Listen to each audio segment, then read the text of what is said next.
চাঁপাইনবাবগঞ্জে নানা আয়োজনে উদযাপিত হল বিএনপির ৪৭তম প্রতিষ্ঠাবার্ষিকী।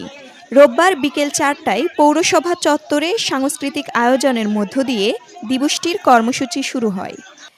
দিনটিকে ঘিরে জেলার ৫ থানা ও বিভিন্ন ইউনিয়ন থেকে আসা নেতাকর্মী ও সমর্থকদের উপস্থিতিতে জমে ওঠে পুরো এলাকা। যান চলাচলে শৃঙ্খলা রক্ষায় বিএনপির স্বেচ্ছাসেবীরা দায়িত্ব পালন করেন। পাশাপাশি বাড়তি নিরাপত্তায় মাঠে ছিল পুলিশের একাধিক টিম। পরে একটি র্যালি পৌরসভা থেকে বের হয়ে শহরের বিভিন্ন সড়ক প্রদক্ষিণ করে আদর্শ স্কুল মাঠে গিয়ে শেষ হয়। সেখানে সংক্ষিপ্ত আলোচনা সভার মাধ্যমে শেষ হয় দিবসের আনুষ্ঠানিকতা। লোক মাত্র ১-২ জনকে ডেকে ওই হাওয়াতে আপনার গুলশান অফিসে ডেকে নমিনেশন দিয়ে দিল। এই ধরনের মিথ্যাচার যারা করছে তারা দলের শৃঙ্খলা ভঙ্গ করছে।